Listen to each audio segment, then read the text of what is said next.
Maqaabaa kan ilmaa kan afuruuf qulluu waaqayyo tokkoon amiin jaalatamtoota maatii waaqayyoon kan jaalatan waaqayyoon tolchee kan hin jaalatu maqaa gooftaa keenyaa uumaa keenyaa Yesuus Kiristoostiin akkam jirtu akkam nagaa jirtu amiin waaqayyoon abbaan jaalalaa abbaan dhiifama kaballeessaa keenyaa akka cubbuu keenyaa ilaalee osoo nutti dheekkameen kan yeroo kanaan kan nu ga'e maqaan isaa kan ulfaatu nuuf haa ta'u.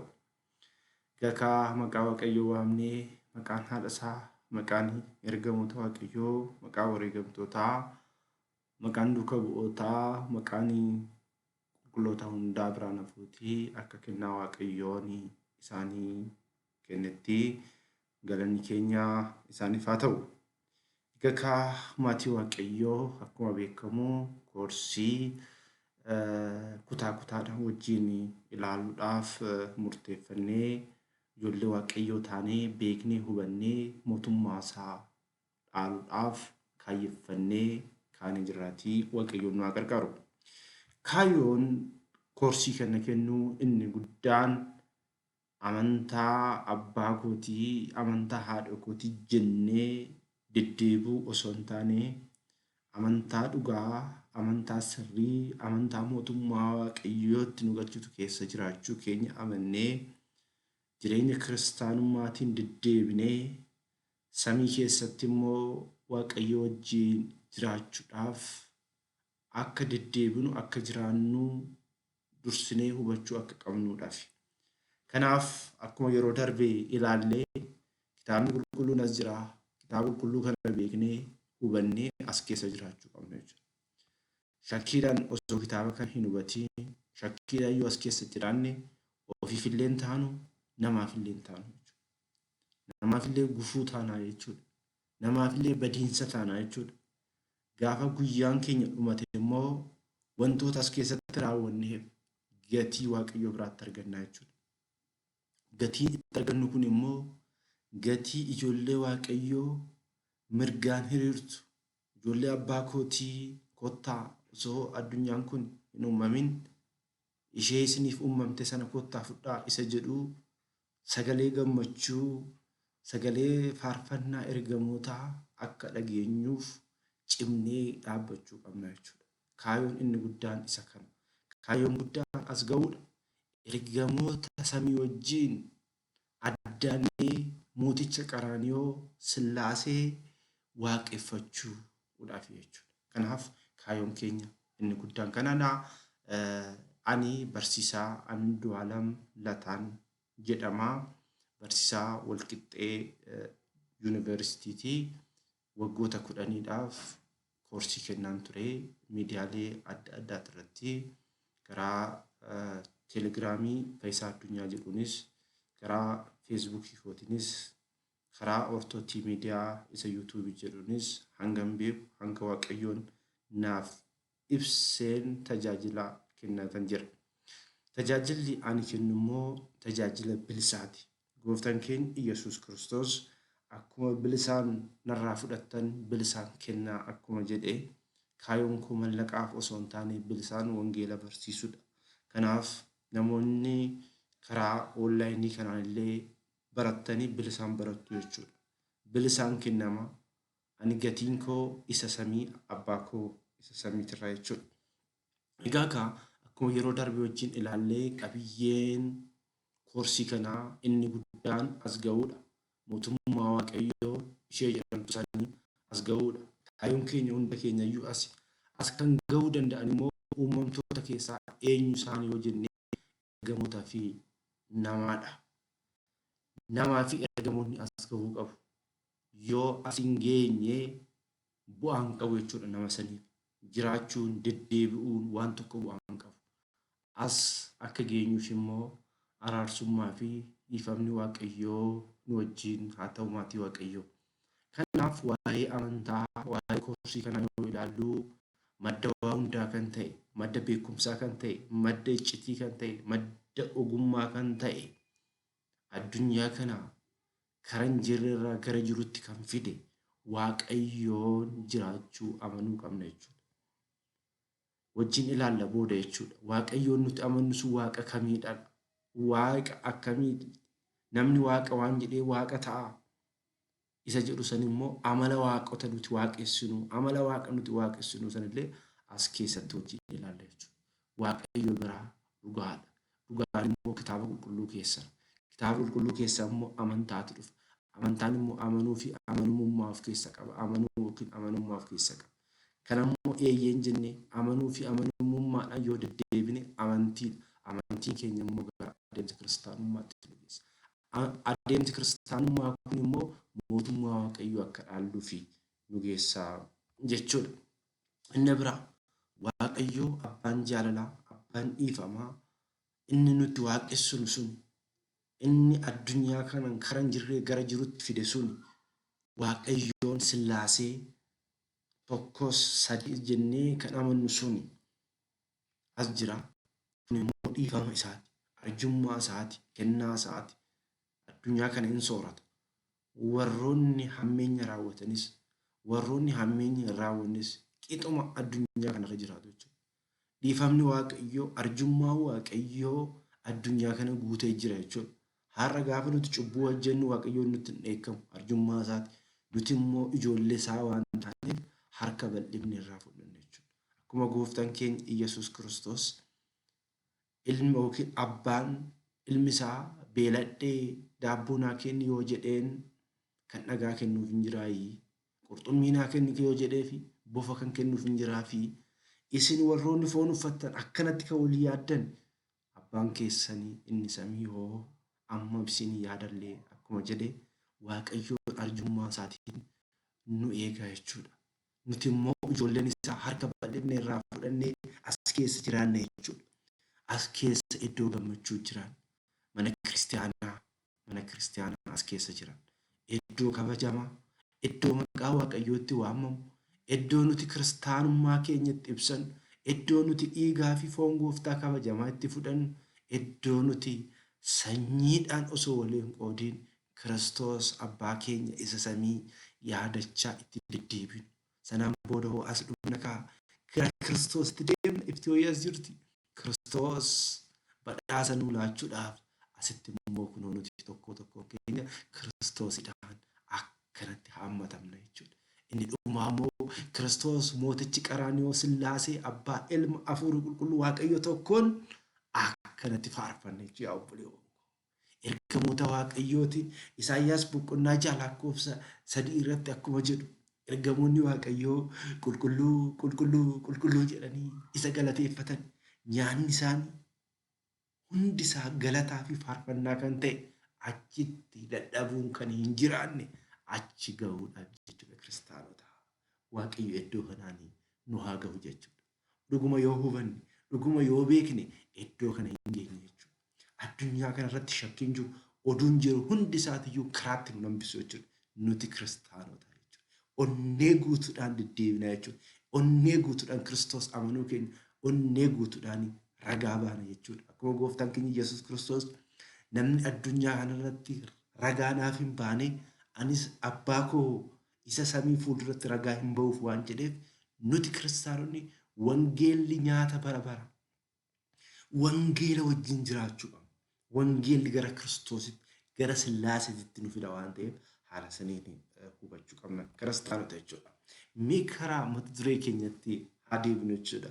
Mata duree keenya keessatti yoo ilaallu amantaa jechuun maal jechuudha jennee of haa gaafannu. Maaliidhaaf gaafiin kun ka'e yoo jettanii yeroo kana addunyaa kanarratti jechuma amantaa jedhu kana yookiin hayimaanoot jedhu kana balleessuudhaaf namoonni barbaadan baay'een isaanii jiru. Isinis beektu, anis beeka. Maaliidhaaf amantaa waa'ee amantaa gaafa hubanne shakkummaan isaanii, hanqinni isaanii ifa bahee waan mul'atuuf amantaa maal gochuu barbaadu? Dhoksuu barbaadu jechuudha. Amantaan nu barbaachisu amantii qofaadha, akkasiidha warroonni jedhan jiru. Garuu amantaa jechuun maal jechuudha? Isa jedhu isa wajjin ilaala. Amantaa jechuun ilaala. Amantaa jechuun ergaa fi hiika. Ergaas qaba, hiikaas qaba. Waa lama of keessa qaba. Amanuu fi amanamuu jedhu kan of keessatti qabate yoo ta'u, kunis walitti dhufeenya waaqayyo ilma namaa argisiisa. Amantaan kaayyoon amantaa inni guddaan hariiroo waaqayyootii fi ijoollee waaqayyoo namoota wajjin jiranidha. Hubattan natti fakkaata. Amantaa hiikaan isaa kallattii salphaadhaan kan kennuu qabnu miti. Waan baay'ee hubachuun barbaachisa hiikaa amantaa haasa'uudhaaf jechuudha. Kanaaf amantaan hariiroo waaqayyoon ilmaan namaa wajjin qabu. Abdii kana jechuudha. Hariiroo gaafa qabaanne abdii waaqayyo nu kenne jira. Abdii nuti immoo waaqayyo irraa qabnu jira jechuudha. Kanaafiyyuu hariiroo jidduu abbaa fi ilmaatii jechuudha. Gaafa cuubamnu nuti ilmummaa Sillaasee fudhachuuf ni ture. Abbaa keenya isa samii wajjin hariiroo nuti qabnu ibsachuu jechuudha.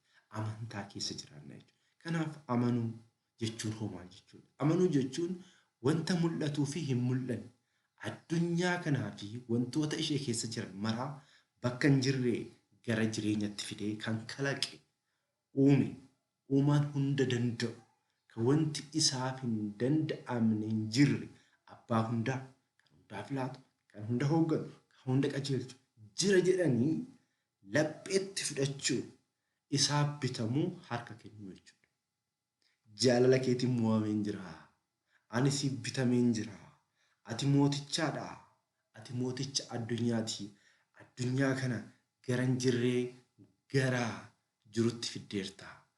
Anas immoo biyyoorraa na uumtee hafuurratti baafattee jireenyaan akka jiraadhu kan na taasifte siidha. Qilleensa kan naaf kennu oksijiinii fudhee kaarboon daayooksaayidii akkan baasu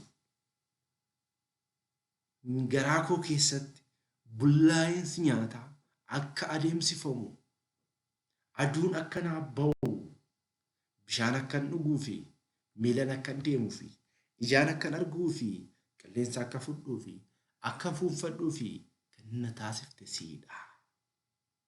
Ati waa hundaa oliitidha. Ati mootichaadha. Jaalala keetiin kufeen jira. Jaalala keetiin bitameen jira. Sitti of kenneen jira. Abdiin koo siidha. Sirraa malee waan biraatirraa abdiin qabu. Kan na jiraachisus kan na fudhatus siidha jedhanii sammuu fi laphee guutuudhaan amanuu jechuun maal jechuudha? Amanuu fudhachuu jechuudha. Amanuu jechuudha. Kunis immoo miira namaa shananiin qoratamee kan bira ga'uun hin danda'amne. Kan qaamaan tuqnee mirkaneeffachuun hin danda'amne yaada sammuu namaatii ol kan ta'e, yaada sammuu beektotaatii ol kan ta'e, yaada sammuu saayintistootaatii ol kan ta'e, yaada sammuu warroota addunyaa kanarratti jirra jedhanii ol kan ta'e, siidha jedhanii laphee keessatti eeyyeen dhugaadha akkas ni ta'a jechuudhaan fudhachuun abdachuun amanuu jedhama. Amma kan eenyuun amanna kan jedhu immoo booda hojii ilaalla jechuudha. Wanta amannu san beekuu qabna jechuudha. Dogongorri guddaan kan uumamu waan amanne sanii beekuu hubachuu dhabuu keenyaa jechuudha. Buleewwan koo isinii galatti fakkaata. Dubbifachuu hin dandeessu. Kan ammoo booda hojii ilaalla jechuudha. Inni biraa immoo amanamuu jechuudha. Amanamuu jechuun maal jechuudha yoo jennu ni ta'a ni raawwatama jechuudha. Isa lapheetti fudhatan yookiin amanuu sana hojiitti hiikuudhaan akka raawwatamu gochuun raawwachuu, hojii agarsiisuu, ajajamuu, eeguu agarsiisu. Waan qaamni nuti amanne sanaaf qaamni ni jirra jenne sanaaf inni nuun jedhe sana hojiitti jijjiiruu jechuudha. Walii galaa jira natti fakkaata. Fakkeenyaaf gooftaan keenya Iyyasuus Kiristoos wangeela Yohaannis boqonnaa 3:5 irratti namni lammata bishaanii fi hafuura qulqulluu irraa hin dhalanne mootummaa koo dhaaluu hin danda'u jedheera. Har'a nuti immoo cuuphamuudhaan ilmummaa Sillaasee fudhachuudhaan abdii keenyaan immoo mootummaa inni nuuf qopheessisan dhaaluudhaaf abdii qabna jechuudha. Kanaaf cuuphamuu keenyaan maal gooneera? Deebii laanneera. Hinatinaan hin jedheerraa hannarraa yoo fagaanye deebii laata. Hammeenya irraa raawwatinaan hin jedheera. Hammeenya irraa fagaachuudhaan deebii laachaa jirra. Abboommii isaa eegaan hin jedheerraa eeguudhaan deebii laachaa jira. Kun amanamuu jechuudha. Qaama amanne sanaaf amanamuu jedha.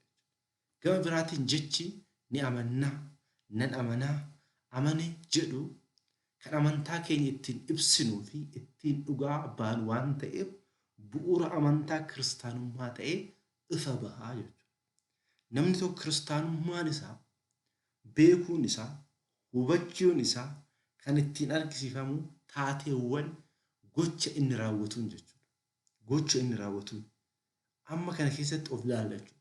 Namoonni baay'een nuti kiristaana of hin jiru ofii hojii gadhee warra hin amanne hojii warra hin amanne hin raawwanne raawwatu hin hatu hin falfalu.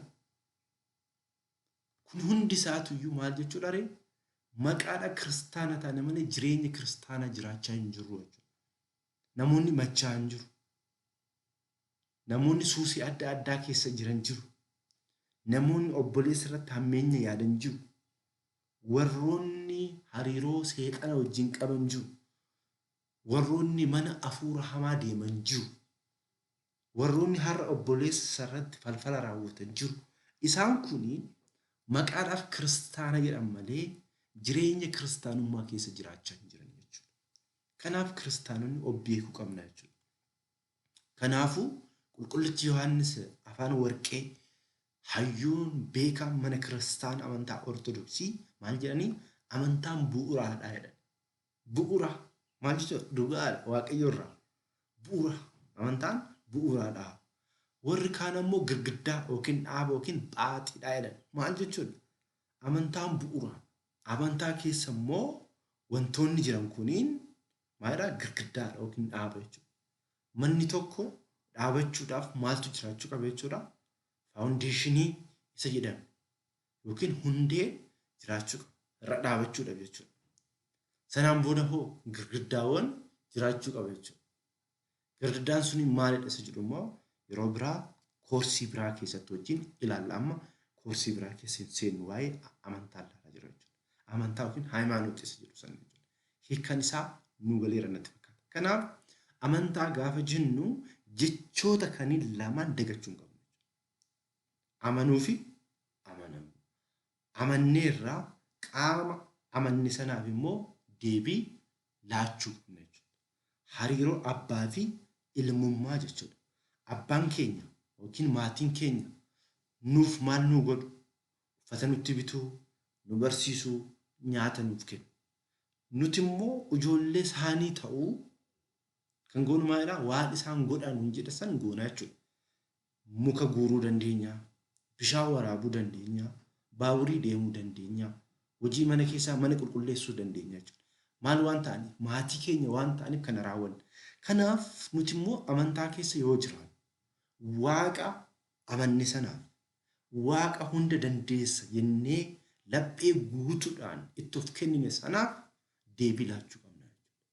Deebii immoo kan laannu waan inni godhaan hin jedhe san gochuudhaan jechuudha. Waan inni hin godhinaan hin jedhe immoo irraa fagaachuudhaan jechuudha. As keessatti of ilaallaa jechuudha. Kanaaf Amaariffaan maal jedhaa? Hayimaanoot ማለት jedha.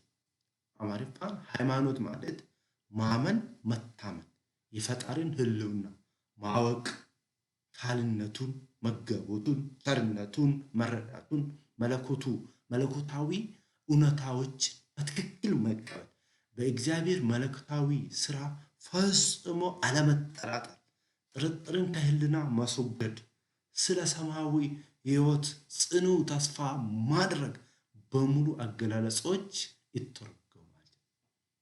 ስለዚህ amantaa jechuun akkuma duratti jennisan jechuudha. Amanuu fi amanamuu kan of keessaa qabu ta'e uumaa addunyaa kana uume sana irratti of gatu jechuudha. Of gatu jechuudha. Kanaafidha Ibroota boqonnaa 11 lakkoofsa 6 irratti maal jedha? Ibroota boqonnaa 11 lakkoofsa 6 irratti ልክና መጠን ወሰንና ዳርቻ የሌለው መለኮታዊ ባህሪ የሚታየው ህልውና ካልነቱ መገቦቱ የሚታወቀው በሃይማኖት ነው ይላል። ፕሮቶኮል አመንታም መሌ እሞ ዋቀዮን ገመቺሱን እንደንዳሙ ኤኙሌ ዋቀዮት ዲፋቹ ዮ በርባዲ inni akka jiru warra isa barbaadaniifis gatii isaanii akka kennuuf amanuun isa irra jira. Kanaaf laphee guutuudhaan isa amannisaniif amanamuu qabna jechuudha. Ammas Ibroota boqonnaa 11 lakkoofsa 1 jechuudha. Hanga nuti yoo argitan maal jedhaa? እምነት ተስፋ ስለሚያደርጉ ነገር የሚያስረግጥ የምናየው ነገር የሚያስረዳ ዓለም በእግዚአብሔር ቃል እንደተፈጠረ እናውቀዋለን። አርተኒ በቃ አመንታ እምነት አመንታ ከንጀልኩን ከናለች ዋቀዩ ረት ኦብገቱ የቹ ጅሬኛ ኬኛ መራሳትዩ ዋቀዮቲ ከኑ ጀቹ ቀርሺ እርገንዲ ከኢሰገን ሶንታን eeboo warroota addunyaa kanaa ilaallee ka isa gannu osoo hin taane warroota oduu adda addaatiin deeman ilaallee ka isa gannu osoo hin taane ilaala yaa obboleewwan ko ijoolleen sadan Adaaniyaa, Azaariyaa, Misaa'eliin jechoota isaan dubbatan keessaa adda kan nama taasisu keessaa akkana jedhani mooticha jedhani waaqni nuti amannu nu oolcha ibidda ati qopheessite keessa nu oolcha. Yoo nu oolchullee baate muka ati dhaabde kanaaf hawultii ati dhaabde kanaaf waaqa jettee footoo kee maxxansite kanaaf hin sagannu. Kiristaana jechuun kana ilaala. Kiristaana jechuun kana. Qulqullichi Isxifaanos dhagaan gaafa itti tuulamu ajjeesuudhaaf gaafa marsan yaa waaqa koo hin beekaniitii dhiifama maalidha haadha kun maalirraa madde yoo jenne jireenya ishee samii santu jira waan ta'eef jireenya ishee samii saniif jecha biyyi lafaa iddoo yeroo muraasaaf kan irra jiraannu waan taateef yeroo muraasaaf qofa deddeebina waan ta'eef jireenya ishee guddaa san jireenya ishee sanii waan yaannuuf nuti kiristaanonni addunyaarraa adda taana jechuudha. Inni biraan maal jedhaa? ሃይማኖት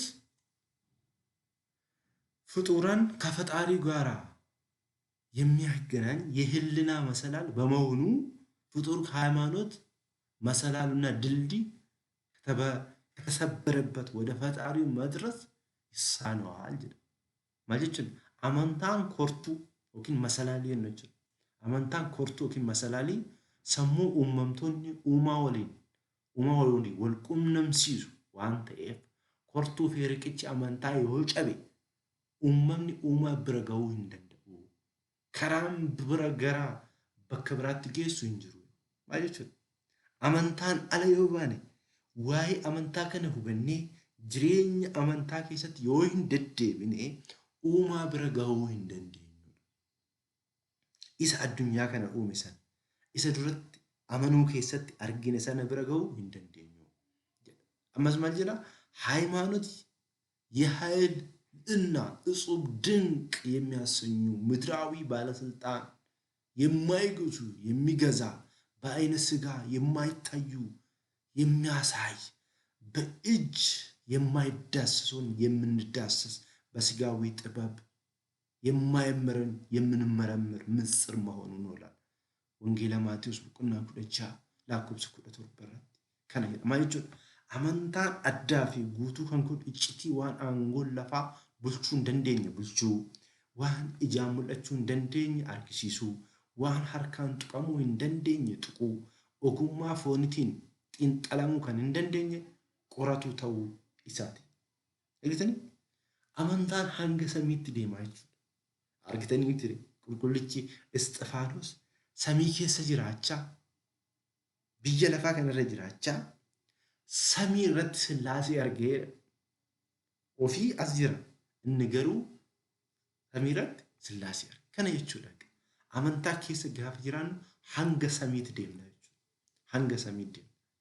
Eeliyaas, Eelsaa kan jedhaman, Henook, kaakuu moofaa keessa haarawaa keessatti immoo wangeelaa Yohaannis fooniin osoo hin boqotin samiirratti jiru. Samiirratti jechuudha. Isa faarfate jechuudha. Mooticha qaraanii of faarfate jechuudha. amantaa waa'ee kanaa nu argisiisa jechuudha obboleewwan koo. Kanaafuu mee ishee muraasa wajjin haa ilaallu. Amma hin guduunfine jechuudha. Amantaa hiikkaasaa ilaallee jira. ሃይማኖት እግዚአብሔር ራሱን ለሰው ልጅ የገለጠው መገለጡ ነው።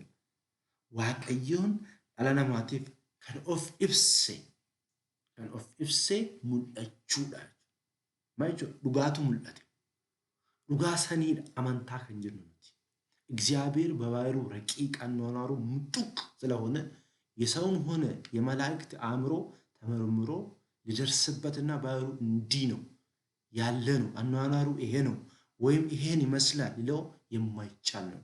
waaqni waaqessu akkuma duratti jenne waaqni waaqessu waaqa mul'achuu hin dandeenye waaqa addunyaa kana guutee jiru waaqa waa hunda danda'u ajjeesus kaasuus danda'u isa saniidha jechuudha.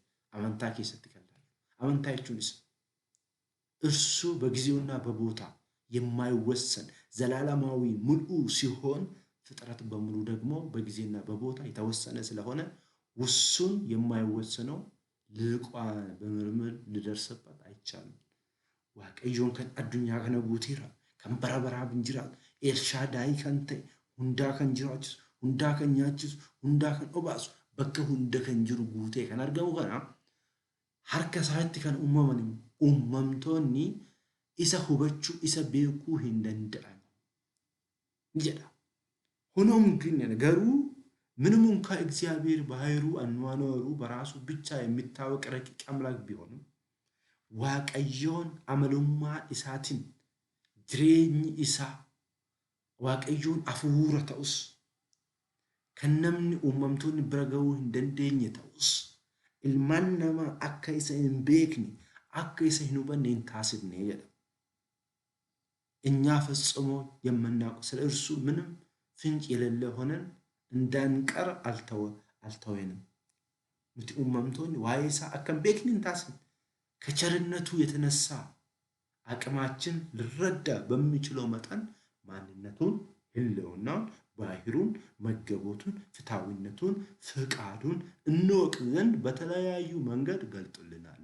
አርግተኒ ኑቲ uumamtoota inni uumadha akka nuti immoo ijoolleen isaa akka isa beeknuuf immoo akka sammuun keenya danda'u akkuma ampuuliin takka hamma humna isheetti humna isheetii ol yoo ta'e maal taate hin dhooti.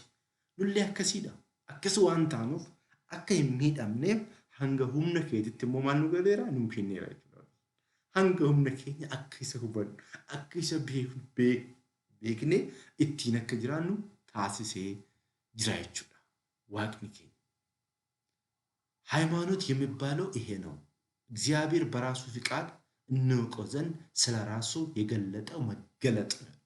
ከናን ይላል ሃይማኖት የቹን ከናን አመንታ የቹን ከናን ያቡሌ ወንኮ ስለሆነም ሃይማኖቱ እግዚአብሔር ራሱ ለኛ ያሰበው መንገድ የሰው ልጅ ሊቀበለው በሚችለው መጠን ስለ ራሱ ማንነት ለኛ የገለጠ እውነታ ነው። እግዚአብሔር አንድ ስለሆነ ባህሩ የማይላወጥ ስለሆነ ሃይማኖት ይሄ አምላክ ስለ ራሱ የገለጠው መገለጥ አንድና የማይለወጥ ነው። waaqayyoon tokko kan ta'e yaadni isaa kan hin jirjirre akka uumamtoota kan hin taane waan ta'eef amala isaa kan ofiinuu ibse kunillee immoo dhugaa waan ta'eef dhugaan kun immoo amantaadha jechuudha። ስለዚህ ሊኖር የሚችለው እውነተኛ ሃይማኖት አንድ ብቻ ነው። ብዙ ሃይማኖቶች አሉ ማለት ግን ወይ እግዚአብሔር በተለያዩ ጊዜ የተለያዩ ነገር ይናገራል ማለቱ ነው አሊያም ደግሞ ባህሩ ይለወጣል ማለት ያስከትላል። ሆኖም እነዚህ አስተሳሰቦች ለእግዚአብሔር ሊነገሩ ቀርቶ ሊታሰቡ የማይገባቸው ጽሑፎች ናቸው። እርሱ በተለያዩ ጊዜ እርስ በራሱ የሚቃረን የተለያዩ ነገር አይኖረውምና ባህሩም አይለወጥምና መለወጥ የፍጡር ባህሪ እንጂ የእግዚአብሔር ባህሪ አይደለም። waaqayyoon yeroo yeroodhaan bara baraan kan jijjiiramu miti kuni amala waaqayyoo osoo hin taane amala uumamtootaati jechuudha. amala uumamtootaati kana booda wajjin ilaallachuu. Egaa erga kana ilaalle immoo amantaan erga kan taane amantaan amantoota biratti waa sadii guutee argamuu qaba jechuudha. ana birattis isin birattis wantoota sadii guunnee argamuu qaba. kana keessatti ammoo of ilaaluu qabna. inni jalqaba hubannoo sirrii yookiin dhugaa ትክክለኛ አረዳድ ወይም እውነት qabaachuu qabna. namoota baay'ee har'a yoo argitanii jettanii gaafiin tokko yoo ka'e warroota birootirraa gaafiin tokko yookaan hirrifanna. Maalidhaafi duruma laphee keenya keessa dhugaan hin jiru waan ta'eef. Namni tokko dhufee amantiin biraa tokko dhufee waan biraa nutti naasa'e shakkii keessa seenna. Hirrifanna. Gaafii gaafachuudhaaf fiigna. Maalidhaaf duraan dursinee lapheen keenya dhugaadhaan hin guutamne. Hirruudha jechuudha. Amantiin keenya akkuma qulqullichi Phaawulos al tokko maal ta'e isinitti fakkaate? Gooftaan keenya maqaa isaatiif galanni haa ta'uutii fayyisaa addunyaa galaanarra deema waaqummaa isaatiin. Osoo galaanarra deemu duuka bu'oonni immoo markaba yaabbataniiti galaana qaxxaamuraa jiru. Halaalatti arge eenyunni qulqulluun Phexros argeeti gooftaa keenya Iyesuus Kiristoos ta'uu, fayyisaa isaa ta'uu, jiraachisaa isaa ta'uu, isa wajjin kan oole raajii baay'ee kan arge ta'uu argeet haa dhufuu jedheen. Amma kuni amantiin isaa guutuu ture. Haa dhufuu yoo jedhan eeyyama gaafachaa jira. Yoo eeyyamee dhaquu barbaada jechuudha. Garuu gaafa markabarraa bishaan yookiin galaanatti jedhu amantiin isaa hir'achaa dhufte. Ni shakkee jechuudha. Yeroo kana jechuudha bishaaniin gad fudhachuudha. Morma isa gaafa ga'u murteen biraa waan hin jirreef gooftaa koo na baraaree jedhe. Gooftaanis harka isaa qabee bishaan irra dhaabee hanga yoomitti shakkita jedheen jechuudha. Kanaaf hubannoo sirrii dhugaa namni qabu hin shakku yeroo kamiyyuu. Dhugaan dhugaadhaa sobni soba jedhee bira darba jechuudha. Addunyaan fakkaatu jechuudha. Qarshiidhaaf jecha hin tajaajilu jechuudha. Qarshii yoo argate mana kiristaanaa hin arrabsu jechuudha. Mana kiristaanaa gatee hin deemu jechuudha. Magaalaa naa hojje jedhee hin deemu. Kuni warroota hin hubannedha jechuudha. Warroota durumaa amantaa laphee isaanii keessa hin jirre jechuudha. Kanaaf amanaan tokko hubannoo sirrii dhugaa qabaachuu qaba. Amantaa keessa yoo jiraate. Inni lammaffaa immoo qulqullina laphee, qulqullina qalbii, qulqullina sammuu qabaachuu qaba. የልብ ንጽህና፣ ቅንነት፣ ቅድስና qabaachuu qaba. Kana yoon qabaanne kiristaana jedhamu. Kiristaana fakkeessaa jedhama. Fakkeessaa. Inni sadaffaan waaqayyoon sodaachuu, of ganuu, of kennuu, fedhii amantaa bitamuu, foon mo'achuu, fannoo baachuu jechuudha. Gooftaan keenya Iyesuus Kiristoos maqaa isaatiif galanni haa ta'uuti. Wangeela Maatiyos boqonnaa 16 lakkoofsa 24 duraan dursee namni na duukaa bu'uu barbaadu, namni na amanuu barbaadu, namni na waaqessuu barbaadu duraan dursee of haa ganu. Sana booda immoo fannoo koo baatee duukaa haa bu'u. Bilisa jechuudha. Amantaa keessatti booda waliin ilaalla. Namni filannoo qabaa, bilisummaa qabaa, itti gaafatamummaa. Kana jechuudha kiristaana. Har'a nuti wantoota kaniin guutuu qabna.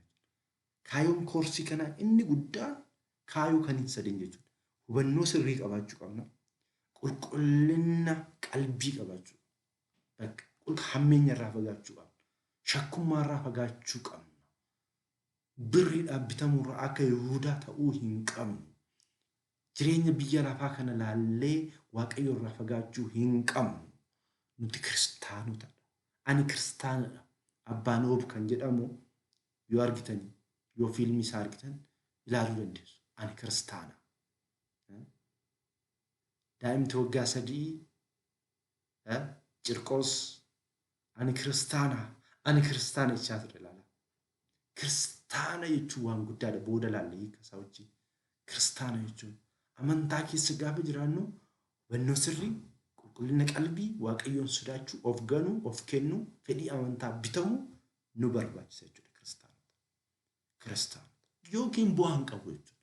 Wantoota kanneen sadeen akka guunuudhaaf jechuudha kaayoon koorsii kana. Egaa ergaa akkas ta'ee haa ilaallu ammoo maal jedha kitaabni qulqulluun? Ragaan keenya kitaaba qulqulluuti. Dhugaan kitaaba qulqulluu keessa jira waan ta'eef jechuudha. Maal jedha? Waaqayyoon tokko ta'uu ni amantaa. Waaqayyoon tokko ta'uu ni amantaa. Gaarii ni hojjettaa. Jinniiwwanis ni amanuu ni raafamuu jedha. Yaaqoob boqonnaa 2:14 hanga 22 yaada kana ture jechuudha. Maal jechuudha? Waaqayyoon tokko ta'uusaa amantee hojii gaarii hojjettaa. Kuni gaariidha. Amanuun kee gaariidha. Garuu jireenya amantaa keessatti waan sirraa eegamu jira. Amanuu qofaadhaan fayyuu hin dandeessudha. Amanuu qofaadhaan fayyuun hin danda'amu.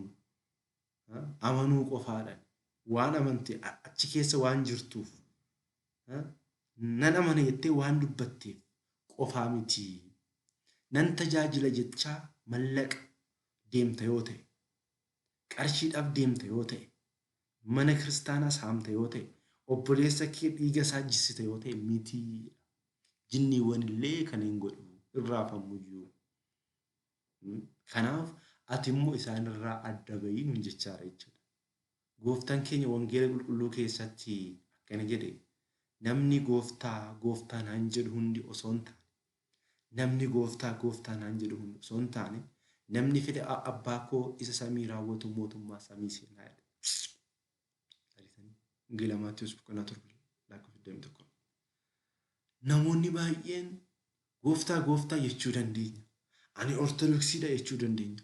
Ortodoksii yoo tuqamte bo'uu dandeenya. Garuu jireenyi keenya ho'edha.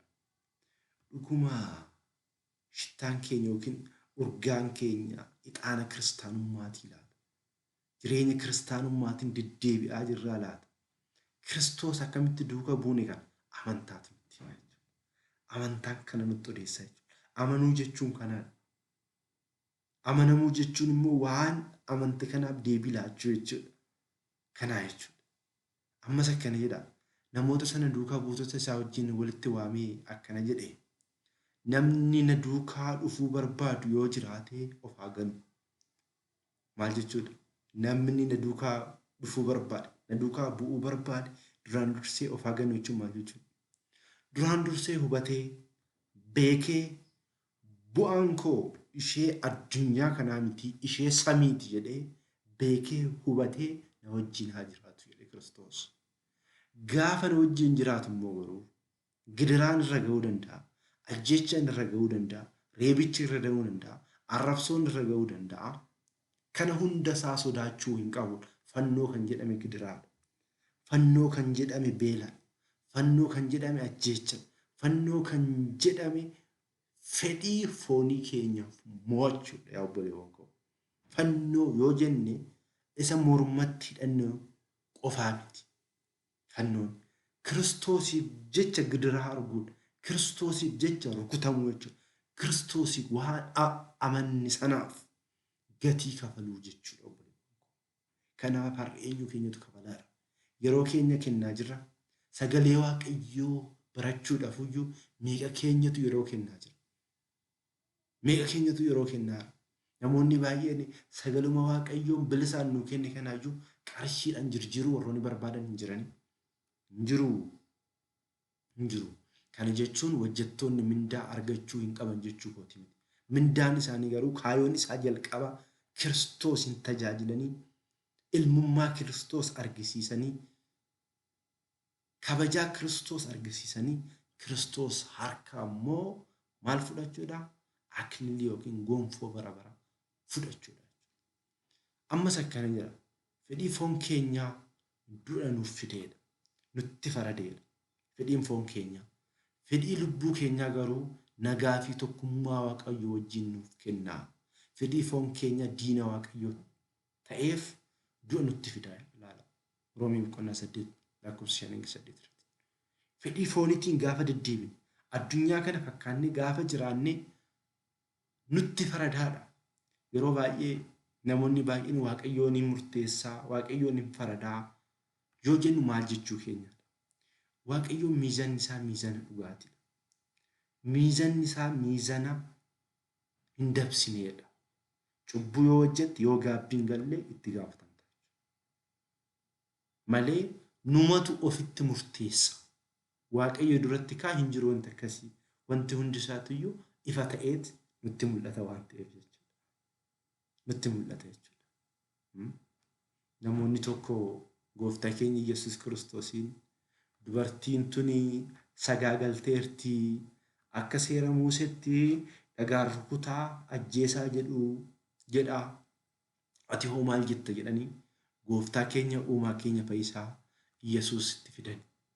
Gooftaan keenya Yesuus Kiristoos garuu gadi jedhee lafarratti cubbuu isaanii barreesseera. Akkuma amma paawerpoointii irratti argitan kana cubbuun isaanii laphee isaanii keessaa fi adda isaaniitti irratti maxxanfameefi. Gaafa kanaadha hundumtuu hojii gadhee raawwate san sammuun isaan waqqasee, sammuun isaan yakkee, sammuun isaanii ofuma isaa of ari'anii gaafa gooftaan keenya wal jedhu isaan badanii jiru jechuudha. Kanaafidha yaa obboleewwan koo amantaa keessa gaafa deddeebinu amantaan kana nuun jedha. Amantaa jechuun kanaadha. Amanamuu jechuun amannee waan amanne sanaaf deebii laachuudha jechuudha. Amantaan kan nutti argisiisa jechuudha. Kaayyoo fi galmi amantaa Waaqayyoon beeksisuu fi uumamni ulfinna bara baraa akka argatu seeraa fi ajaja uumatiin akka gaggeeffamu gochuudha. Bakka Wangeela Maatiyos boqonnaa 25 lakkoofsa 34 irratti yaada kanatu jira. Kaayyoon isaa kana, galmi isaa kana. Amantaan kaayyoo biraa hin qabu. Kaayyoo siyaasaa odeessuu miti amantaan. Kaayyoo sabaa odeessuu miti. Kaayyoo sanyummaa odeessuu miti. Kaayyoo samiiti jechuudha. Waaqayyoon beeku jechuun Waaqayyoon biyya lafaa dura ture, jiddugala biyya lafaa keessa jira. Biyya lafaa keessa ni jiraata. Uumama waaqummaa isaa keessatti jabaatee jiraatu tokko akka jiru beekuu fi amanuu jechuudha. Kana mootummaa fi jiraachuu isaatiif kasaaraa hin qabu amantaa keessa jiru. Waaqayyoon bara bara akka baraa kan jijjiiramuuti. Waaqayyoon bara seera laphees tureera. Bara seera ooritis tureera. Bara seera wangeelatis tureera. Waaqayyoon isuma saniidha jechuudha. Kan bara baraan jijjiiramu miti. Waaqni nuti waaqessinu sun. Waaqni nuti abbaa keenya jennu sun isa kanaa jechuudha. Kanaanidha yaa Israa'el dhaga'i Waaqayyo gooftaan keessa waaqa tokkichaa jedhe. Keessa deebii boqonnaa 5 lakkoofsa 4 irratti Israa'el dhaga'i. Asirratti wanti hubachuu qabdu kiristaanota. Israa'el jechuun maqaa eenyuti? Yaaqoobiiti. Waaqayyoon Abrahaamiif waadaa seene. Abrahaamin haadha manaasaa Saararraa Isaaqin argate. Isaaq immoo ijoollee isaa keessaa tokko eenyudha? Yaaqoobiidha. Yaaqoobiin nama amantiidhaan Waaqayyoon barbaacha ka'ee Waaqayyoon argateedha. Kanaafidha Waaqayyoon maqaan kee Israa'el jedhama jedheen. Israa'el jechuun biyyaa miti. Namoonni baay'een ilaalcha kana qabatanii amantaan keessan amantaa Israa'elii asii dhufe miti sanii miti. Israa'el kan jedhame warra waadaan seennameef anaa fi isinilleedha. Maaliifuu Addaamirraa Nooyirraa Kaam Seem Yaam jedhamee ta'u akkasitti dhufe. Namni Waaqayyoon tokkicha kana amanu hundi isaaniitu hortee Israa'elii waan ta'aniif. Hortee Israa'el jechuun immoo Yaaqoob. Yaaqoob immoo ilma Isaaq. Isaaq immoo ilma Abrahaam. Abrahaam jechuuf immoo nama waadaan seennameef. Abrahaam jechuun abbaa biyyaa, abbaa dhalootaa kan jedhame jechuudha. Haati manaasaa immoo Saaraa kan jedhamte Waaqayyo wajjin jireenya isaanii kan taasisanidha jechuudha. Kanaaf Israa'el simaa yoo jedhu uummanni Israa'el horteen Yaaqoobii sun horteen Abrahaamii jechuudha. Warroonni Waaqayyo waaqa tokkoon waaqessan sun dhagaa'ii waaqni keessa waaqa tokkodha. Amlaak እግዚአብሔር አንድ እግዚአብሔር ነው kan jedhu malee magaalaa har'aa Israa'el jedhamtu sanaa miti jechuudha. Haal saniin haa hubannu. Walumaa galatti ijoolleen Israa'el yookiin ijoolleen Yaaqoob 12 turan. Qomoowwan 12 jechuudha. Qomoowwan 12 kun biyyoota adda addaatirra faca'anii jechuudha. Isaaniif immoo horteen waadaan seennameefi kan jiru isaanirraa uumaan keenya Kiristoos dhalate jechuudha. Maqaan keen maal jedhaa? Maqaa kee gurra isaa hundumaa danda'utti ol ni kaafama. Gara isa hundumaa danda'uttis ol ni kaafamta. Aangoonii fi bulchiinsi kee nama hundaa irratti qabdu hundaaf dhiifama akka gootu si taasisa. jechuudha. Jireenyi kiristaanummaa kana jechuudha. Inni hamaa fi gaarii irratti aduun ni ba'a, qajeelotaa fi jal'oota irratti rooba ni roobsa. Waaqa nuti waaqessinu sun jechuudha. Waaqa arjummaati jechuudha. Amantaa keessatti kana jechuudha. Egaa kaa Waaqayyoon bu'uura amantaatidha. Amantaa jechuun kana inni amanuu amanamuu jennee jirra.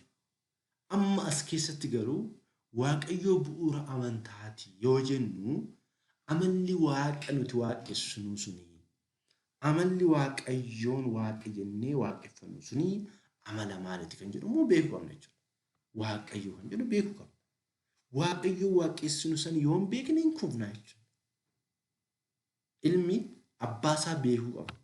Abbaasaa yoo beeke abbaasaatti garaa himata.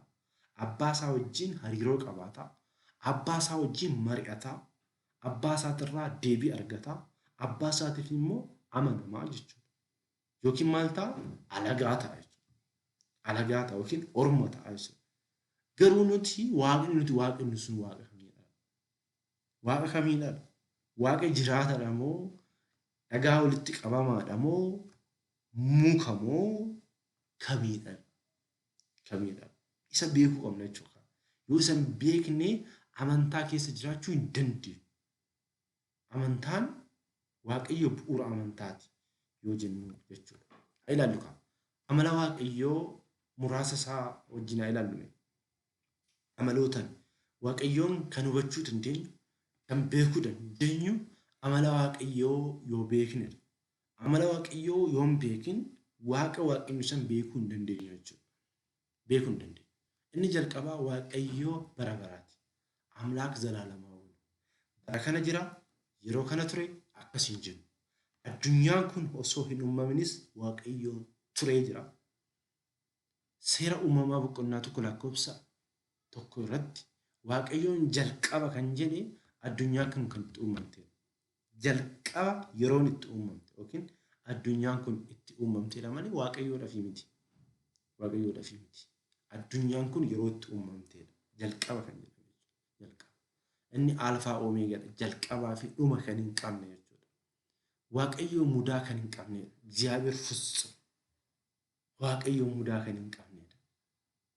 Waaqayyoodhaaf wanti jecha itti ibsinu hin qabnu nuti walumaa galatti. Waaqayyoof kan of danda'e kan of danda'edha Waaqayyo. እግዚአብሔር በራሱ ብቁና ራሱን የቻለ ነው። Waaqayyo of danda'e Waaqayyoodhaaf gargaarsi hin barbaachisu jechuudha. Kun amala Waaqayyooti. Waaqayyo bakka hundatti argama. እግዚአብሔር በሁሉም ቦታ ይገኛል። በሁሉም ቦታ ይገኛል።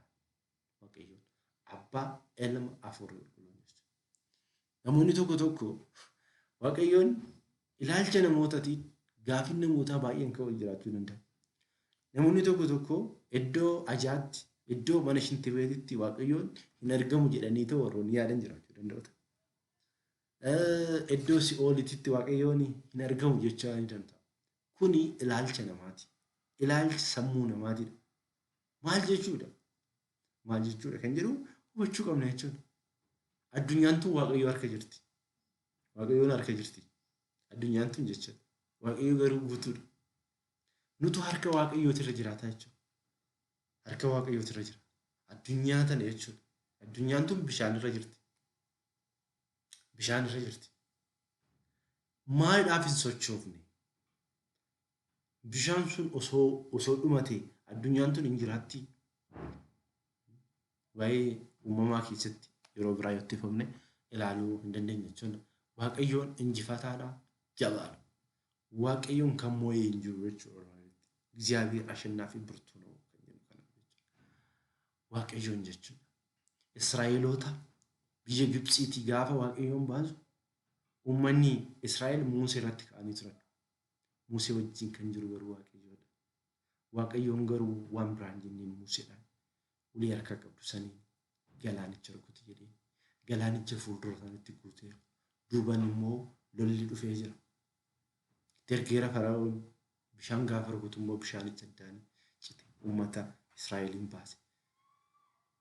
Kanaaf Waaqayyoon jiraachisaadha. Waaqayyoon jabaadha. waaqayyoon beekan beekumsi waaqayyoodhaaf daangaan qabu እግዚአብሔር አዋቂ ታጋሽ ነው ኦብሳadha waaqayyoon jaalalli isaa dhiifamni isaa kan bara baraati waaqayyo kan hin jijjiiramnedha kan hin jijjiiramne waaqayyoon dhiifamni isaa si fayyisa jedhe taanaan si fayyisa amantii keenyatu rakkoo qaba malee akka barbaannetti addunyaa kana jiraachuu hin dandeenye. Akka Iyyaasuu fa'a aduu dhaabanii turani. Maalidhaaf? Amantiidhani. Amantii eenyurraa qabanii? Waaqayyoorraa qabaniidhani. Qulqulloonni baay'een kana raawwatanii jiru. Kana godhanii jiru. Ibidda dhaamsanii jiru. Aduu dhaabanii jiru. Rooba roobsanii jiru. Afaan leencaa cufanii jiru. Raawwatanii jiru. Amantiidha jechuudha. Kanaafidha gooftaan keenya Yesuus Kiristoos amantii yoo qabaattan gaara kana asii ka'itoo achi godhi jechuun hin dandeessu. Qaawwal immoo keessan immoo maal baasuu dandeessu? Gaala baasuu hin dandeessu kan jedhe. Amantiiwwan guddaa jechuudha. Amantaa keessa jira. Waaqayyo gooftaa olaantummaa qaba. Amlaaka geetaa. Akka addunyaa kanarratti mootonni biyya lafaa hin du'u miti. Mootonni biyya lafaa hundi isaatu du'anii jiru. Du'anii jiru. Deemanii jiru. Isaaniif barri hin jirjiirramu. Isaaf garuu barri hin jirjiirramu. Waaqa nuti waaqessuun sana jechuudha. Waaqayyo ogeessa እግዚአብሔር ጥበበኛ ነው. Akka anamma akkan dubbadhu isin immoo akka dhaggeeffattan kan taasisaa jiru humna waaqayyooti. Dhugaa isin jedha wanti beekuu qabdanii koorsii barachuudhaaf mana amantaa deemuudhaaf hojii gaarii hojjechuudhaaf kan isin taasisu maalidha? Ogummaa waaqayyoo kana hafuura waaqayyoo kanaadha jechuudha. Waaqayyo qulqulluudha. እግዚአብሔር ቅዱስ ነው. waaqayyo qajeelaadha. እግዚአብሔር ጽድቅ ትክክለኛ ነው. waaqayyoodhaaf kun sirriidha kun sirrii miti wanti jedhamu hin jiru. Addunyaan tun garuu wantoota baay'ee haasa'uu dandeessi jechuudha. Haasa'uu dandeessi. waaqayyo amanamaa እግዚአብሔር የታመነ ነው. Obboleewwan koo addunyaa kanarra miilaan hin deemna. Guyyaa takka gaafa miilaan deemnu lafti tuni ganna liqeemsiti jennee shakkinee beekna laata? Harmeen keenya gaafa biddeen nuu kennitu harmeen keenya biddeenitti summaa gooti jennee shakkinee beekna laata? Hin beeknu. Kanaaf waaqayyoon akkasitti amanna jechuudha. Amanamaadha waan ta'eef abdii keenya hunda isaati irratti eenyu irratti kennanna? Waaqayyo irratti kennanna jechuudha. Waaqa nuti amantaa keessatti waaqennu sun amalli isaa kana jechuudha. Diddama bichaa lallaammaaf. waaqayyo dhugaadha. እግዚአብሔር እውነት ነው። በቃ እውነት ነው። waaqayyo dhugaadha. waaqayyo gaariidha. እግዚአብሔር ጥሩ ነው። waaqayyo gara laafessa dhiifamni isaa bara baraan namoota lapheen isaanii cabee karaa isaatti dhiyaatanitti qulqullichi Phaawulos himee kiristaanota kan ari'ataa turedha. Garuu laphee isaa ilaalete karaa isaatti deebise. Kitaabolee 14 akka barreessu kallattii sadiidhaan deemee wangeela akka barsiisu kiristaanota baay'ee cuubee gara Kiristootti kan taasise qulqulluu Phaawulosidha. Jireenyi isaa garuu jireenya gadhee ture. Waaqayyo abbaa dhiifamaati kan jennu kana argina. Waaqayyo gaarii እግዚአብሔር ቸር ነው. waaqayyo jaalala አምላክ ፍቅር ነው. ፍቅሬዳ waaqayyoon jaalalaadha. Jaalalli isaa immoo dhugaadha. waaqayyoon hafuura እግዚአብሔር መንፈስ ነው. Yoojin hin mul'atu waaqayyoon arguu hin dandeenyu. Amantiidhaan garuu arguu hin dandeenyu. Waaqayyo ifa እግዚአብሔር ብርሃን ነው. የዓለም ብርሃን kan jedhame gooftaa keenya Kiristoosidha. waaqayyoon sadan tokkummaadha yoojin አምላክ ስላሴም ስላሴ ነው. አብ ወልድ መንፈስ ቅዱስ kan jennu jechuudha. Kana jechuudha wantoota diddama kanaan waaqa nuti waaqessinu san amantaa keessatti waaqa miira keenyan amanuu kan jennu sun kan amannisu waaqa kana jechuudha. Yaalaalu kitaaba qulqulluurraa. Waaqayyo inni humna isaatiin addunyaa uume kan hin mul'anne, kan hin qoratamnee fi kan hin tuqamne ta'uu isaa beekamuu isaa mallattoon yookiin amala isaa kanneen biroo tokko tokko akka fakkeenyatti mee haa ilaallu. ፈጣሪ ኡማ ሁንዱማ ከንደንዶ ካሊ ሁሉን የሚችል ሙሉ ዘላለማዊ ቅዱስ ፍጹም እሺ ሙራሰ ከነኒሜ ክታብ ኩሉራ ሃይላንድ ዋቀየ ኡማ እግዚአብሔር ፈጣሪ ነው። ዋቅን ምት ዋቅስኑ ስን ኡማዳ Kitaabni qulqulluu waa'ee kanaa maal dubbata? Ragaan keenya maalidha? Akkanatti ragaa baana. Amantaa keessa yoo jiraanne akkanatti ragaa ba'uu qabna. Amanuu kan jedhame kanaa jechuudha. Waan biraatii miti. Amanuu jechuun waan biraatii miti yaa obboleewwan koo. Amanuu gaafa jennu waan kana Waaqayyo uumadha jennee amanuudha. Ragaan keenya immoo kitaaba qulqulluuti.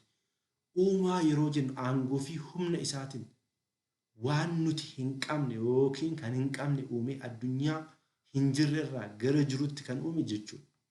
Addunyaa kana gara jiraatu kan fide uumama mul'ataa fi hin mul'anne hunda uumama bal'aa fi dhokataa hundumaa waaqummaa isaatiin kan uume Waaqayyoodha jennee laphee guutuudhaan amannu jechuudha. Seera uumamaa boqonnaa tokko lakkoofsa tokkorraa kaaftanii yoo dubbiftan Waaqayyo biyya lafaa akka uumu kan taasise aangoo waaqummaa isaan qofaadha.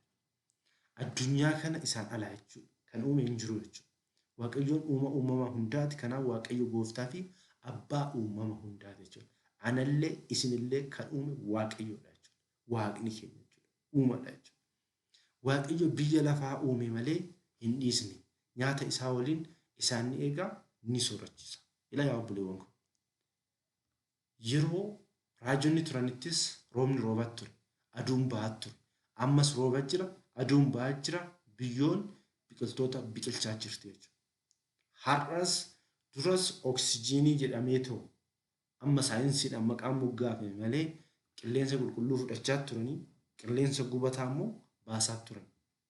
Maayitokondooriyaa keessattis nyaanni gubatee aeroobikii fi nan aeroobikiidhaan adeemsa isaatiin adeemee enerjii nuu kennee piroosesiin kun hundi isaatiin humna Waaqayyootiin ta'aa ture. Har'as ta'aa jira yeroo sanis ture jechuudha. Wanti haarofti wanti uumame hin jiru jechuudha. Kanaaf Waaqayyoon arjummaa isaatiin addunyaa kana jiraachuu dhaabuu irraa gara jirutti kan fide Waaqayyo tokkicha waan ta'eef humna waaqummaa isaatiin dorgomaa kan hin qabne Waaqayyo Waaqa tokko jedhama. Waaqayyo Waaqa tokko jedhama. Kanaaf Waaqa tokko waaqessina jechuudha. Kana beekuu qabna kiristaanonni. Kana beekuu qabna jechuudha. Kana beeknee ragaa ba'uu nu barbaachisa jechuudha. Samii irrattis ta'ee lafa irratti aangoo waaqummaa akkas waan hin jirreef uumaa jedhamee waamamuu kan danda'u Waaqayyo qofa. Isaayyaas boqonnaa 40 lakkoofsa 26 irratti kana jedha. Ija keessanii ol kaasaa ilaalaa. Kunneen eenyutu uume? Raayyaa isaanii lakkoofsaan kan baasu isaadha. Hunda isaan maqaa waama. Baay'inni humna isaatii fi humna isaatiin tokko illee hin dhaamu jedha. Aynaቸውን ወደ ላይ አንስታችሁ ተመልከቱ። እነዚህን የፈጠረ ማን ነው? የሰራዊታቸውን ቁጥር የማይናወጥ እርሱ ነው። ሁሉንም በስማቸው ይጠራቸዋል። በኃይሉ ብዛትና በካልነቱ ብርታት ሐዲሱ እንኳ አይናወጥም። ዋቅኒ ኬኛች በእግዚአብሔር ረቂቅ ስልጣን ካልነት የተፈጠረ ፍጥረት ሁሉ ስርዓት ተሰርቶለት ወሰን ተበጅቶለት ይኖራል። ከተሰራለት ስርዓት አያወጣም። ከተነገረለት ወሰን አያልፍም። ላይኩን ብሎ መለኮታዊ ቃሉ እንደተፈጠረ ሁሉ በመለኮታዊ ትእዛዙ ጸንቶ ይኖራል። መዝሙረ ዳዊት ይረድ ፋርሳ ቦቆና ሶዶሚ ለም ላኮፍስ አፉሪ ሀንገ ሰገሊ ወንጌላ ዮሐንስ ቦቆና ተኩ ላኮፍስ ሰዲረት እንበታል ላለ አዱን ገነማ ይምባቲ ገልገል ልጭ ገልገሊ ዱከናል ሮም ኒሮ ቢኔስ ገልገል ይምባ ጉያ ይንገል ኡምምቶቱ አዱኛ ከነ ይረገርን ሚላል ናማ ቆፋል አቦሚ ዋቀዮ እንጨብሰች ስላብ ዋቀዮ ኡማዳች ኩኖ ከንጋራፊ ቡቤቶልች እኒ ገነመ ዱከኔሱ ፊ ኦልከኢን ሰለፋ እራ ተርካፈቱ መቃን ኢሳ ጎፍታ መጫ አሞስ ቦቆና አፉር ላኮሰ ኩደ ሰዲረት ዋቀዮ ሰሚ ከን ኡም ለፈ ከን ኡሜ ፊ ከን ኡም akkana jedha Waaqayyo inni hundeesse bakka jireenya akka ta'uuf malee homaa hin uumne. Ana malee Waaqni biraa hin jiru. Ani Waaqayyo qajeelaa fi fayyisaadha. Ana malee namni biraa hin jiru. Kanaaf gara kootti deebi'aa ni fayyitu. Isaayyaas boqonnaa 45 lakkoofsa 18 hanga 22 dubbifama. Bakka addunyaa kana kan uume kan jiraachisu kan nyaachisu anaadha. Gara kootti deebi'aa. Gara kootti yoo deebitan maal taatu hin fayyisu hin jedha jechuudha Waaqayyoon. Kitaabni qulqulluu maxaafa guddicha addunyaa jedhamu kan beekamu Waaqayyo uumaa samii fi lafaa ta'uu isaa mirkaneessuudhaan barreeffama isa jalqabaa isa duratti ilaalle irratti jechuudha. Seera uumamaa boqonnaa 1 lakkoofsa 1. Wangeela Yohaannis boqonnaa 1 lakkoofsa 3 irratti. Faarfannaa 32 irratti samii fi dachii jechuun wantoota samii fi lafa irra jiru kan mul'atuu fi kan hin mul'anne namni beekuu fi ammas kan hin qaqqabne hunda of keessatti qabata. Sababa kanaaf Waaqayyoon addunyaan uumama Waaqayyoo jedhamuun kan beekamtu Waaqayyo uumaa fi jiraachisaa hundaa waan ta'eef addunyaa kana kan uume kan jiraachise jechuudha. Walumaa galatti oomishaaleen teekinooloojii ajaa'ibsiisoo jedhaman hundi bu'aa ogummaa sammuu namaati malee ofii argachuu miti. Sammuu kan uume eenyudha? Waaqayyoodha. Beekumsa Waaqayyoon kenne kanaan namni yeroo tokko Waaqayyoon karaa sirriidhaan akka namoonni deddeebi'an taasisus karaa biraatitti immoo warroonni hojii seexanaatiin deeman waan jiraniif malee beekumsa hundaa maddi Waaqayyoodha jechuudha. Namni garuu mirga qaba waan ta'eef beekumsa Waaqayyoon isaa kenne kana fayyadamee ittiin jiraachuu hin danda'a, ittiinis baduu hin danda'a jechuudha. Kanaaf maal jedha kitaabni qulqulluun? Kanaafuu humni namaa armaan olitti ibsame kun ofumaa yoo hin argamne sammuu namaa isa oomishee akkamitti argama jedha. Yoo itti yaade yaadni isaa bu'aa dadhabbitan. Kanaafidha kan gowwaan qalbii isaa keessatti Waaqayyo hin jiru jedha jechuudha kan dubbatu jechuudha. Kanaaf inni biraa hunda danda'aadha. እግዚአብሔር ካሊ ነው ወጀን ኤልሻዳይ yeroo jalqabaatiif Waaqayyoon ani ኤልሻዳይ kan jedhe eenyudhaaf ibse? Museedhaaf jechuudha. ኤልሻዳይ jechuun humna hundumaa kan qabu uumama tokkoof kan hin danda'amne hunda hojjechuu kan danda'u dandeettii isaaf daangaa yookiin daangaa kan hin qabne kana gochuu kan danda'u mudaa kan hin qabne jechuudha. Hunda danda'u. Waaqayyo wanti hundinuu aangoo isaa jala waan jiruuf wanti hundumuu isaan danda'ama. ኤልሻዳይ jenna jechuudha. Kana ilaalchisee jecha irrootaatiin ኤልሻዳይ jedhamee moggaafame kan hundaa danda'u jechuudha. ኤልሻዳይ jechuun kan hunda danda'u. Ani ኤልሻዳይidha gaafa jedhu Waaqayyoon ani kan hunda danda'uudha jedhee jechuudha. Waaqayyo yeroo Abrahaamitti mul'ate dubbii dhugaa isaa mirkaneessuudhaan akka isaan mul'ate macaan qulqulluun akkana jedha. Abrahaam waggaa 99 yommuu ta'u Waaqayyo Abrahaamitti mul'ate akkana jedhe. Ani ኤልሻዳይidha. Na dura deemaa. Mudaa kan hin qabne ta'ee anii fi isin jidduutti kaakuu koo nan galchaa. Innis ani baay'ee sin baay'isaa jedhan jechuudha. Seera uumamaa boqonnaa 17 lakkoofsa 1 jechuudha. Waaqayyo guutuudha. እግዚአብሔር ሙሉኡ ነው hin jennu jechuudha. Hafuura kee irraa eessan naqa? Dhugochi Daawit yoo dubbatu jechuudha. Hafuura kee irraa eessan naqa? Eessattis jalaa baqachuu danda'a? Yoon gara samiitti ol ba'e achi jirta. Yoon gara si'oolitti gad bu'es achi jirta. Baalaa ganamaa akka adurree fudhadhee gara dhuma galaanaatti yeroon balali'e harki kee achitti na qajeelcha. Harki mirgaa na qabataa. Duubatti dukkanni na haguuga. Halkan naannoo keetii ifa ta'a jechuudha. እግዚአብሔር ከሁሉ በላይ ልዕልና ያለው አምላክ በመሆኑ ልዕልናው ለመግለጽ ሲባል በሰማይ ያለ ሰማያዊ አምላክ ሰማያዊ አባት እየተባለ ይጠራል። አመኑቲ አባ ኬኛ ኢሰ ሰሚረ ጅራቱ ከንጀኑ ሰሚን ከበጃ ወንቶ ሰሚ ከበጃ ሙልሱዳፍ ማለ ዋቀዮን ሰሚ ኬሰ ጅራታ ጀቹንቲ ወልካኢንሲ ከበጃ ዋቀዮ ሙልሰ ጀደሜት ኢሰ ሰሚ ጀደሜቹ ani waaqa dhiyoodha malee waaqa fagoo miti. Nu bira jira Waaqayyoon anaa fi isin jidduu jira amma Waaqayyoon. Namni dhoksaadhaan yoo dhokate illee hin argamne illee samii fi dachii guutuun anaa miti jedha Waaqayyoon. Anaa miti dhokattanii na jalaa bahuu hin dandeessanii.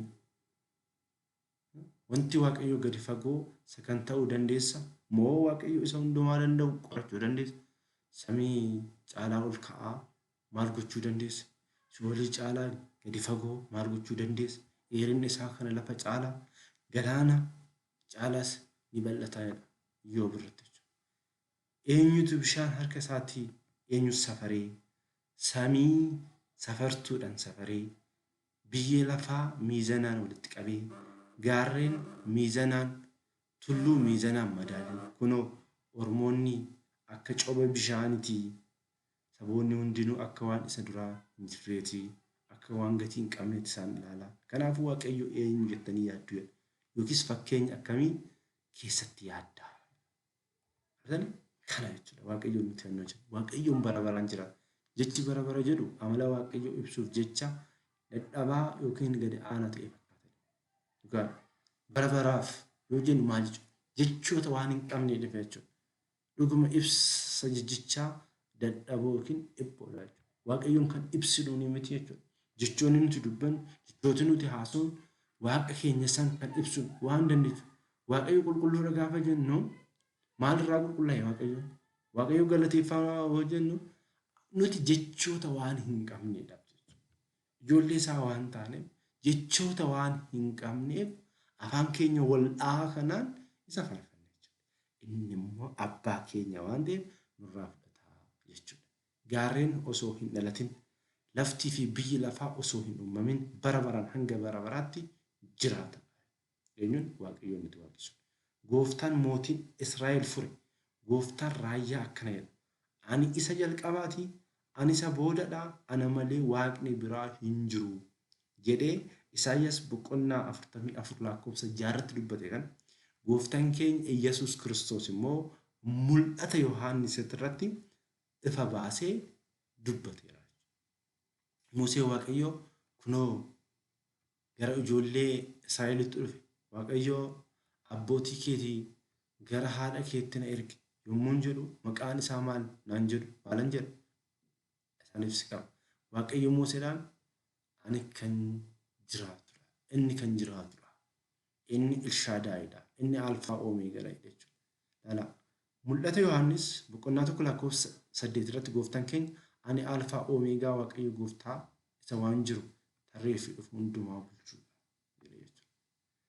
ተራሮች ሳይወለዱ ምድርም ዓለምም ሳይሰሩ ከዘለዓለም እስከ ዘለዓለም ድረስ አንተ ነህ የእስራኤል ንጉሥ እግዚአብሔር የሚቤዥም የሰራዊት ጌታ እግዚአብሔር እንዲህ ይላል እኔ ፊተኛ ነኝ እኔም ኋለኛ ነኝ ከኔ ሌላም አምላክ የለም። ዋቀ ብራ ዋቀ tokko waaqi sina malee waaqa biraa hin qabnu jechuudha. ሙሴም እግዚአብሔር እነሆ እኔ ወደ እስራኤል ልጆች በመጣው ጊዜ የአባቶቻችሁን አምላክ ወደ እናንተ ላከኝ ባለውም ጊዜ ስሙት ማን ነው ባሉኝ ጊዜ ማን ይላቸዋለሁ አለ። እግዚአብሔርም ሙሴን ያለና የሚኖር እኔ ነኝ አለ። ያለና የሚኖር ከንጅሩፊ ከንጅራቱ አናደነ ያለውና የነበረው የሚመጣው ሁሉን የሚገዛ ጌታ አምላክ አልፋና ኦሜጋ እኔ ነኝ ይላል። ጎፍታን ኢየሱስ ክርስቶስ ዋን ከነቹ ደከኑት waaqayyo qulqulluudha. Qulqulluu jechuun adda gaarii waan hamaa xuraa'aa hundarraa hiikan isaa kana jechuu danda'a. Qulqullummaa kan qabu waaqayyo qofaadha. Amalummaadhaan jechuudha. Amalummaadhaan qulqullummaa amalummaa kan qabu qofaadha. Waaqayyo qofaadha. Uumamtoonni qulqullummaa amalummaa isaa qulqullummaa kenna. Uumamni biraa qulqulluu yoo jedhan qulqullina waaqayyo isaaf kenneefidha. Waaqayyo garuu waan biraa irraa baa itti dabala hir'ata jechuudha. Jecha waan hin qabneef qulqulluu inni fayyadama jechuudha. Uumaa fi uuma qulqulluu yeroo jennu ibsa tokkoon hanqina afaanii ta'uu danda'a.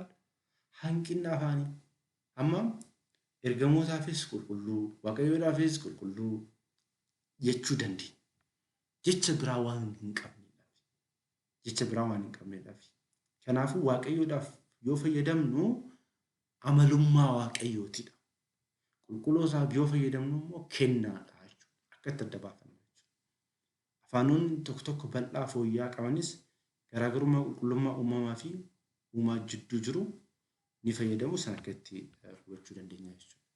Gabaabumatti amala uumaa fi uumamaa yoo ilaalle qajeelummaa fi cubbuu ጽድቅና ኃጢአት jechuudha.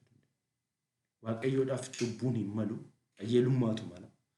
Nuuf garuu qajeelummaanis cubbuunis nu mala jechuudha. Dhugaa fi soba. Waaqayyo bira dhugaa qofatu jira.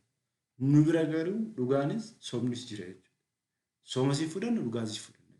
Kiristaana yoo taane garuu garamitti ce'uu qabna? Gara dhugaatti jechuudha.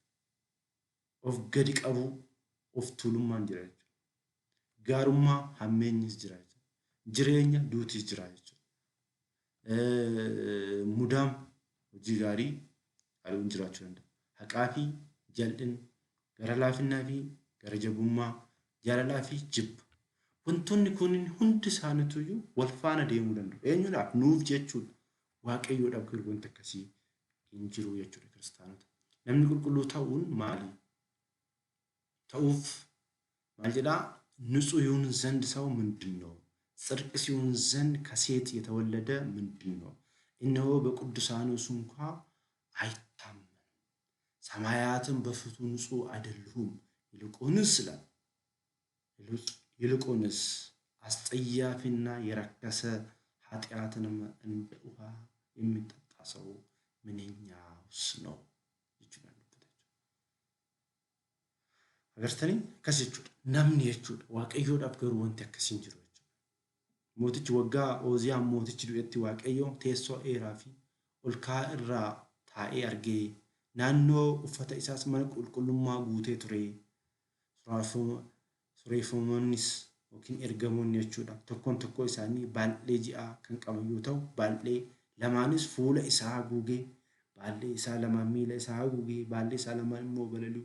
Isaanis qulqulluu qulqulluu gooftaa maccaa lafti guutuun ulfinni isaatti guutamte jirti jedhanii iyyanii faarfachaa turan. Eenyu? Waaqayyo. Waaqayyo Museedhaan akkana jedha. Mana kiristaanaa yookiin waldaa yookiin mana kiristaanaa ijoollee Israa'elii hundumatti akkana jedhe. Ani Waaqayyo gooftaan keessan qulqulluu waan ta'eef qulqullaa'aa. Ani qulqulluu waan ta'eef qulqullaa'aa ta'aa. Qulqullichi Phexros illee maal jedhee? Ani qulqulluu waan ta'eef qulqullaa'aa jedhe. Isuma Waaqayyoon akkas jedhe san inni immoo Kiristoos duukaa waan bu'eef Waaqa amaname sanii fi akkasii jechuudha. Kanaaf manni kiristaanaa Ortodoksii Tawaahidoo Itoophiyaas kadhannaa sa'aatii qulqulluu ishee keessatti ayyaanaa fi eebba karaa abbootii qulqulluu Yaaredii fi Abbaa Goorgis Zagaasichaatiin jechuudha. Waaqayyo biraa argattee uumaa ishee galateeffattu ergamoota qulqulloota Waaqa qulqulluu jechuudhaan galateeffatti jechuudha manni amantaa Ortodoksii. Kanaafidha warroonni yeroo baay'ee qiddaasii yoo deemnu qiddaasii keessatti ቅዱስ እግዚአብሔር ቅዱስ ኃያል ቅዱስ ቅዱስ እግዚአብሔር ጸባኦት ፍጹም ምልኡ ሰማያት ወምድር ቅዱሳት ቅዱስ እግዚአብሔር jechuudhaan manni amantaa Ortodoksii barsiifte jechuudha. Yeroo hunda jechuudha. Waaqni nuti waaqessuun waaqa kana ta'uu amanuu qabna jechuudha. Waaqayyo mudaa kan hin qabne እግዚአብሔር ፍጹም mudaa kan hin qabne ta'uu amala waaqayyoo isaa adda ta'e.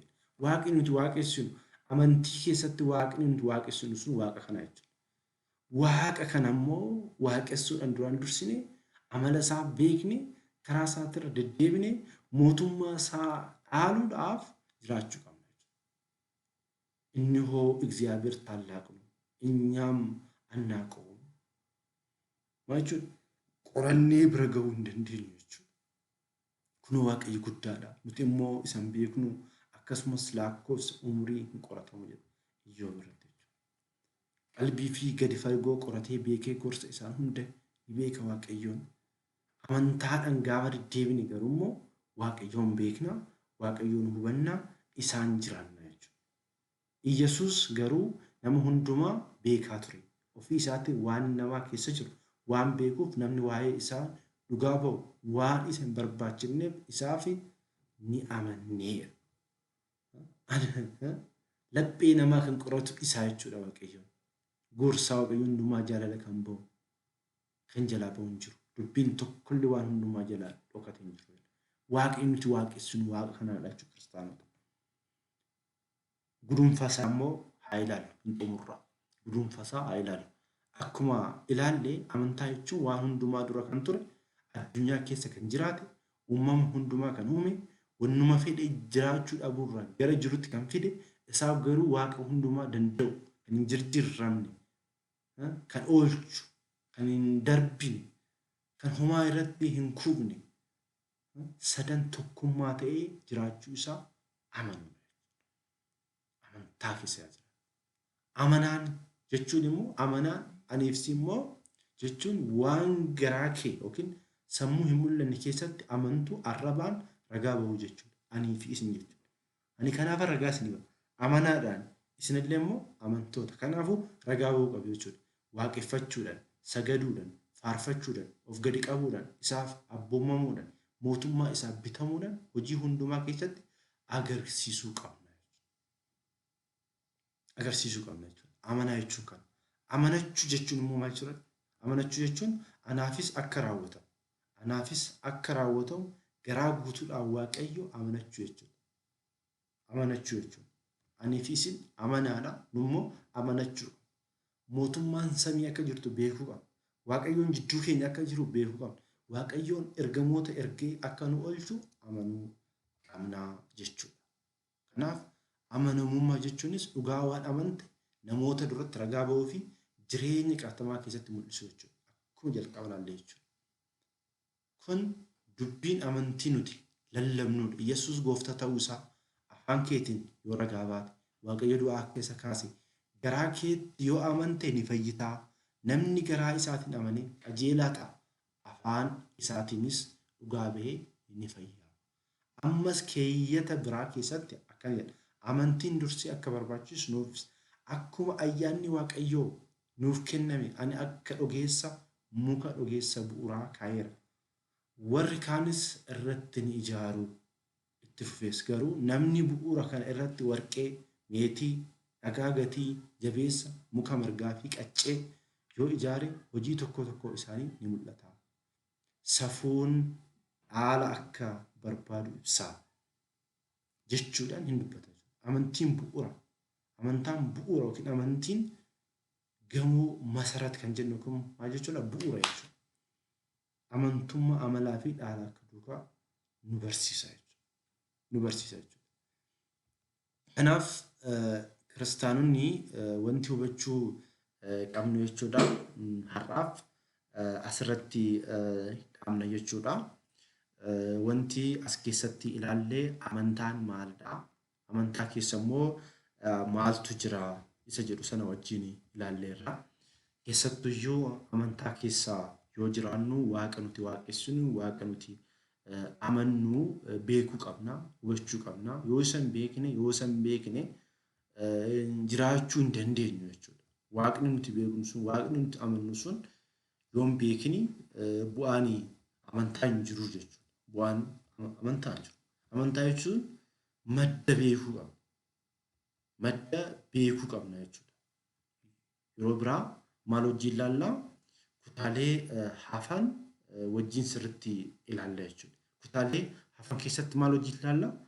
Amantaan meeqaa isa jedhu wajjin ilaalla jechuudha. Inni jalqaba amantaan meeqa? Itti aansinee immoo amantii maalidha? Amantii amantaa keessa jiruu fi amantii amantaan ala jiru immoo ilaalla jechuudha. Egaa asuma keessatti amantaan tokko jennee yoo dubbanna ta'e warreen har'a jiranoo Protestaantii fudhachuu dandeessu, Kaatolikii fudhachuu dandeessu, Musliima fudhachuu dandeessu. Isaanoo maal jedhamu? Isaan immoo soba ta'uu isaanii, karaa badiinsaa ta'uu isaanii ragaan kitaaba qulqulluu immoo maalidha? Kan Musliima, kan Kaatolikii, kan Protestaantii. Sana booda murteessitu jechuudha isin. Sana booda dhugaa fi dhara adda baafnee erga beekneen boodatti addunyaa kanarratti osoo wanti fe'ee dhufee hin shakkinu jechuudha. Kanaaf haala kanaan haa hubannu. Kutaa lammaffaa itti fufnaa. Waaqayyoon abbaan jaalalaa, abbaan dhiifamaa hubannoo nuuf laatee beeknee ishee kana bira akka geenyuudhaaf akka arjummaa fi jaalala isaatti wajjin haa ta'u. Assaayimentii isiniifan kennaa.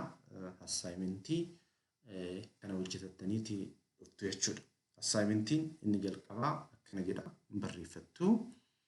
Assaayimentiin inni jalqabaa akkana jedha. koorsii har'a baranneerraa wantoota hubatte yoo xiqqaate wantoota 3 ol barreessi jedha. Wantoota har'a hubanneerraa wantoota har'a baranneerraa wantoota 3 ol kan ta'e maal godhi barreessi jedha. Barreessitanii keessannaa fi ergitu jechuudha. Waaqayyoon abbaan jaalalaa abbaan ifamaa hundi keenya wajjin haa ta'u nagaan naaf tura.